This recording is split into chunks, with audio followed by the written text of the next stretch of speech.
Hi students, welcome back to our science class. Today we will study the remaining part of our 16th chapter, Water a Precious Resource. Standard 7, chapter 16, Water a Precious Resource. Okay. Next is, today we are going to discuss about groundwater as an important source of water. Okay. So let us learn them in detail.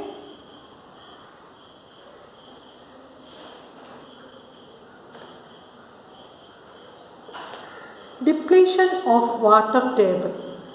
Okay. Increase in population, industrial and agricultural activities are some common factors affecting water table. Can you see this? This is water table. Okay.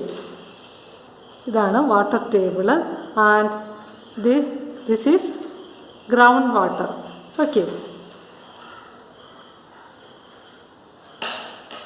Increase in population, industrial and agricultural activities are some common factors affecting water table. Water table affect common factors are industrial, population kooduka, industrial agricultural activities koodunathu, idellam water table affect cheyum. Scanty rainfall is another factor. അതായത് മഴയുടെ ലഭ്യത കുറഞ്ഞു വരുന്നത് ground വാട്ടറിനെ affect ചെയ്യും. Okay, water ടേബിളിനെ affect ചെയ്യും. Deforestation and decrease in the effective area for seepage of water. അതായത് ഡീഫോറസ്റ്റേഷൻ അതുപോലെ തന്നെ വാട്ടർ അതിൻ്റെ സീപ്പേജ് ഓഫ് വാട്ടർ, ഇതെല്ലാം വാട്ടർ ടേബിളിൻ്റെ ഡിപ്ലീഷൻ എന്ന് പറഞ്ഞാൽ വാട്ടർ ടേബിളിൻ്റെ അളവ് കുറയുക, ഇതിന് കാരണമാകുന്ന കാര്യങ്ങളാണ്. Next is increasing population. Increasing population creates demand for the construction of houses, shops, offices, roads and pavements. This decreases the open area like parks, playground. This in turn decreases the seepage of water into the ground. അതായത് population കൂടിക്കഴിഞ്ഞാൽ നമുക്കറിയാം ഹൗസസിൻ്റെയൊക്കെ constructions കൂടും, അതുപോലെ ഷോപ്സിൻ്റെ അളവ് കൂടും, roads ഇതെല്ലാം ധാരാളമായിട്ട് വേണ്ടി വരും. അതുകൊണ്ട് തന്നെ ഇപ്പോൾ നമ്മൾ കാണുന്ന ഈ പ്ലേ ഗ്രൗണ്ട് അതുപോലെ പാർക്ക് ഇതെല്ലാം എന്താണ് വാട്ടർ സീപ്പേജിന് സീപ്പേജ് ഓഫ് റെയിൻ വാട്ടറിന് കാരണമാകുന്ന സ്ഥലങ്ങളാണ്. അല്ലെങ്കിൽ റെയിൻ വാട്ടർ മണ്ണിൽ ലയിച്ചു ചേരുന്ന സ്ഥലങ്ങളാണ്. ഇതെല്ലാം തന്നെ ഇതിൻ്റെ എല്ലാം അളവുകൾ കുറയും. കാരണം അവിടെ ആൾക്കാർ ഫ്ലാറ്റുകൾ അതുപോലെ വീടുകളൊക്കെ പണിയാൻ തുടങ്ങുമ്പോഴത്തേന് ഗ്രൗണ്ട് വാട്ടർ ലെവലിനെ അത് ബാധിക്കും. ഓക്കെ, അങ്ങനെയാണ് പോപ്പുലേഷൻ മുഖേന വാട്ടർ സ്കേഴ്സിറ്റി ഉണ്ടാകുന്നത്. Okay, next is increasing industries. Water is used by all the industries. Almost everything that we use needs water somewhere in its production process. The number of industries is increasing continuously. The water used by most of the industries is drawn from the ground. അതായത് ഇൻഡസ്ട്രീസിൻ്റെ അളവ് കൂടുമ്പോഴത്തേന് നമുക്കറിയാം ഇൻഡസ്ട്രീസിലൊക്കെ ധാരാളമായിട്ട് water use ചെയ്യുന്നുണ്ട്. So, the number of industries is increasing continuously. Water used by most of the industries is drawn from the ground. ഇൻഡസ്ട്രീസിൻ്റെ അളവ് കൂടുമ്പോഴത്തേന് water യൂസേജും കൂടും. ഇത് ground water ലെവലിനെ അല്ലെങ്കിൽ water ടേബിളിനെ അത് നന്നായിട്ട് ബാധിക്കും. ഓക്കെ, ഇതൊക്കെയാണ് ഡിപ്ലീഷൻ ഓഫ് വാട്ടർ ടേബിൾ. ഇതിൻ്റെ കാരണങ്ങൾ എന്ന് പറയുന്നത് ഇൻക്രീസിങ് പോപ്പുലേഷൻ, ഇൻക്രീസിങ് ഇൻഡസ്ട്രീസ്, അതുപോലെ തന്നെ agricultural activities. A majority of farmers in India depend upon the rains for irrigating their crops.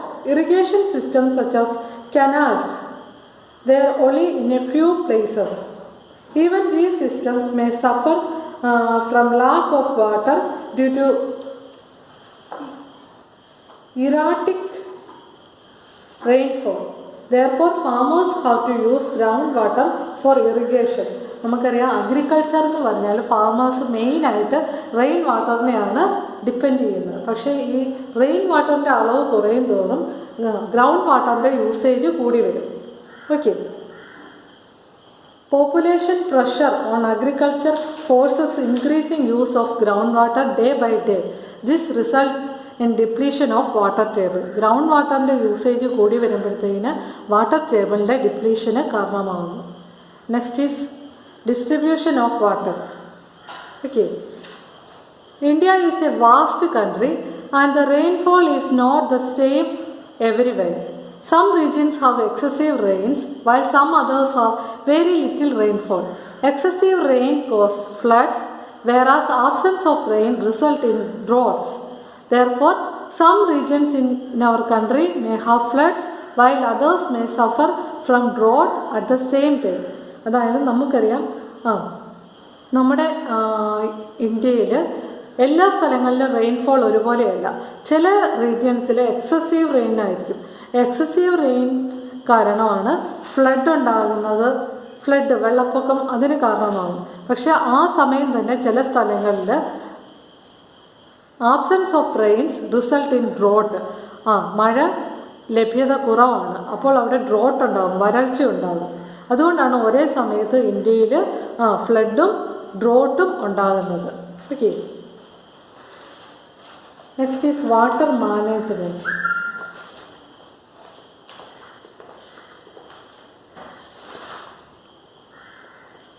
Water management. The rainwater can be used to recharge the groundwater. This is referred to as water harvesting or rainwater harvesting.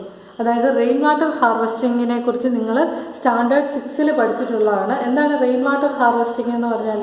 The rain water can be used to recharge the ground water. Ground water അളവിനെ കൂട്ടാൻ വേണ്ടിയിട്ടാണ് നമ്മൾ rain water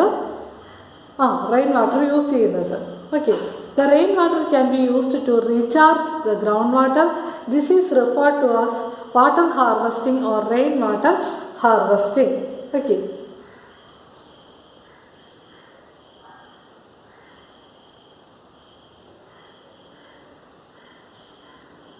We have at many places in India an age-old practice of water storage and water recharge like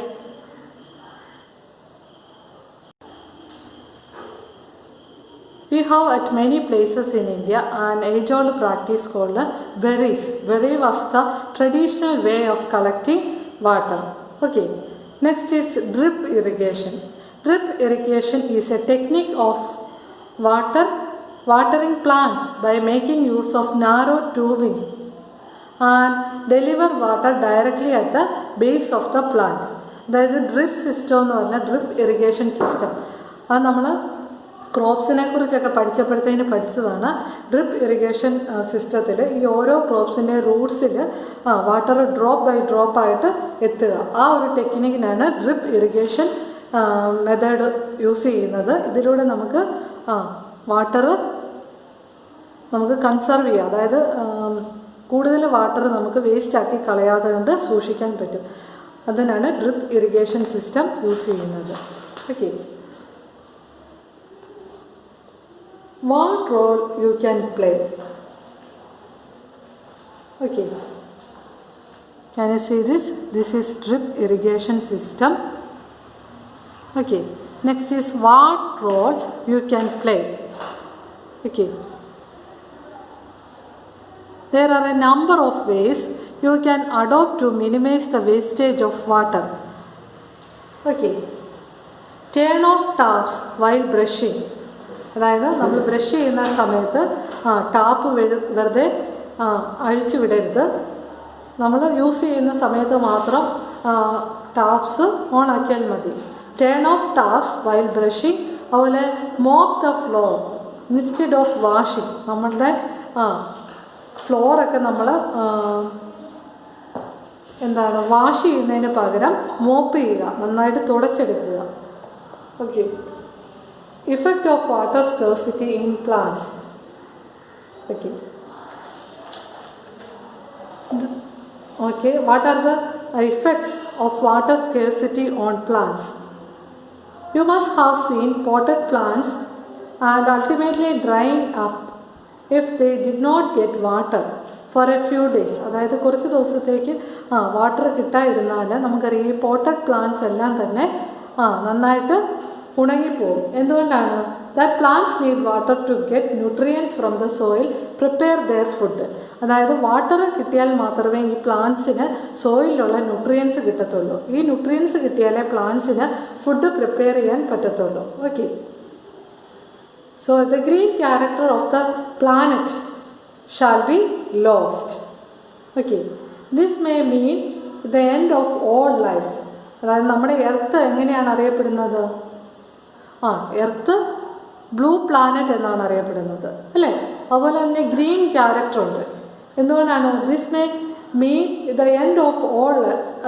അതായത് the green character of the planet shall be lost. അതായത് green character നമ്മുടെ പ്ലാനറ്റിൻ്റെ നഷ്ടപ്പെടുമ്പോൾ നമ്മുടെ ലൈഫ് തന്നെ ഇല്ല എന്ന് പറയാം. For a world without plants shall mean no food, no oxygen, not enough rain and innumerable other problems. Okay. Plants ഇല്ലെങ്കിൽ നമുക്ക് there is no ഫുഡ് കിട്ടത്തില്ല, അതുപോലെ തന്നെ ഓക്സിജൻ കിട്ടത്തില്ല, ഇനഫ് റെയിൻ, ഇതൊന്നും നമുക്ക് പ്ലാന്റ്സ് ഇല്ലെങ്കിൽ കിട്ടത്തില്ല. അതുകൊണ്ട് തന്നെ വാട്ടർ സ്കേഴ്സിറ്റി പ്ലാന്റ്സിനെ നന്നായിട്ട് ബാധിക്കും. ഓക്കെ.